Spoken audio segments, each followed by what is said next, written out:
What's up, YouTube? Welcome back. So today we are gonna talk a little bit about what we did over the weekend. I didn't do any video shots. I did start some of it, and as you can see, we'll go over here.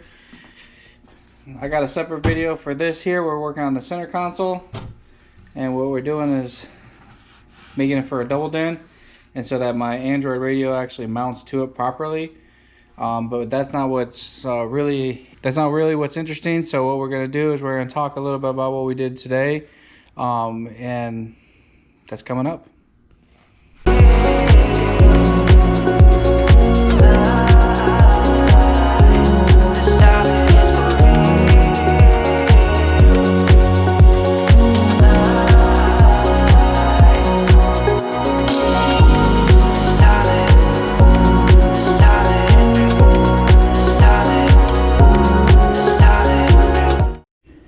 So most of you guys know we had the older mail truck style Jeep wheels on here, and they did not look that great. But today we now have the fuel hostage wheels on.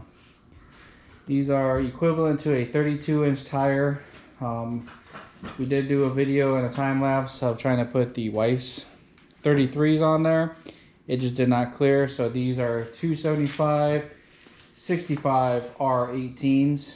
They're a little bit smaller, equivalent to the 32. They still rub on the fender flare here when you hit some pretty big bumps, and then I also have on the back here where they rub on the fender flares. But if you don't have fender flares like me, the 33s will fit. You won't need a lift for it, but we're going to be looking at doing a 2.5-inch lift, probably from either Rough Country or from TerraFlex. I'm more leaning towards TerraFlex now. And going with a little bit nicer setup for it, because we like the ride quality this one has. This one here does have the stock suspension. It is running and driving really good. The wife and I actually had ours out this weekend, and she took hers out. You can tell the difference between her Rough Country lift compared to my stock one. This one runs a little bit smoother. But as you can see, we no longer have the mail truck wheels, the ugly wheels that look like garbage on this, in my opinion. So we are going to be giving those away on Facebook to whoever wants to come pick it up for the scrap steel, or that wants the tires, or whatever we're doing with those. So of course we still have more coming for this vehicle. This did lift it up a little bit. We're only about 3 inches from the base here from where my wife's Jeep's at, so that's why we're looking at the 2.5-inch. We don't want to go anything drastic on it, but this is the update that we have on her. So we spent all day. We went and picked up the tires, got the wheels mounted, got this all installed, and over the weekend we do have more that we're working on. Like I said, the stereo, right now we just have the double din sitting in there, and some more wires that we need to still tuck away, but we got that we're working on. And then the wife's Jeep we're also working on as well too. We got the soft top on. Picked this up over in Peoria today. Really good condition. Came with the bars and everything. So I don't think we're going to do anything with it. At first we talked about maybe dyeing it black, but right now it actually looks extremely close to the seats, so we're just going to leave it the way it is.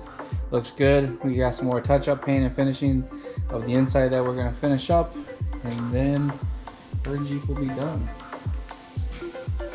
We also have the front bumper that we still gotta get mounted up there. So we're actually gonna be rocking the same front bumper, and then we're gonna be putting some recovery gear on. So you guys just saw the Jeeps. We've been working on them all weekend. Some on and off small projects to kind of keep them going.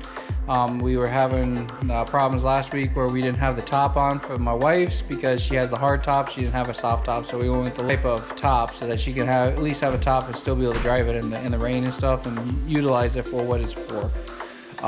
What we're going to be working on next is we're actually going to start working on the recovery gear, and then we're going to start going around and start talking about the Overland camping gear that we're going to start retrofitting for this equipment.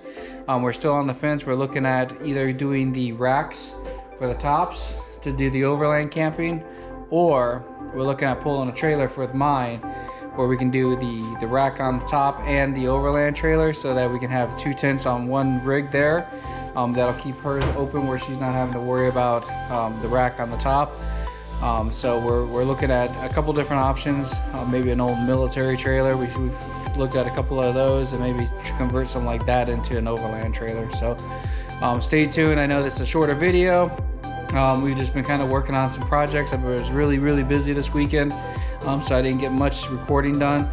But I'll show you guys some time lapse of the center console that we're working on for the double din, and then I'll also post some stuff on there that how we kind of did some of that and why we did it and why we went down that path. So if you like the video, subscribe. If you're new to the channel, like and comment below. I want to hear about your guys' overland rigs. Let's talk about that. I want to see what you guys have invested into that, as far as what's going to be good for us to be able to start going on trails. We drove them probably about 250 miles this weekend, just taking them everywhere, because we really wanted to start getting them ready for off-roading and actually drivability and taking them out. So hope everybody has a good week. Enjoy it. See you later.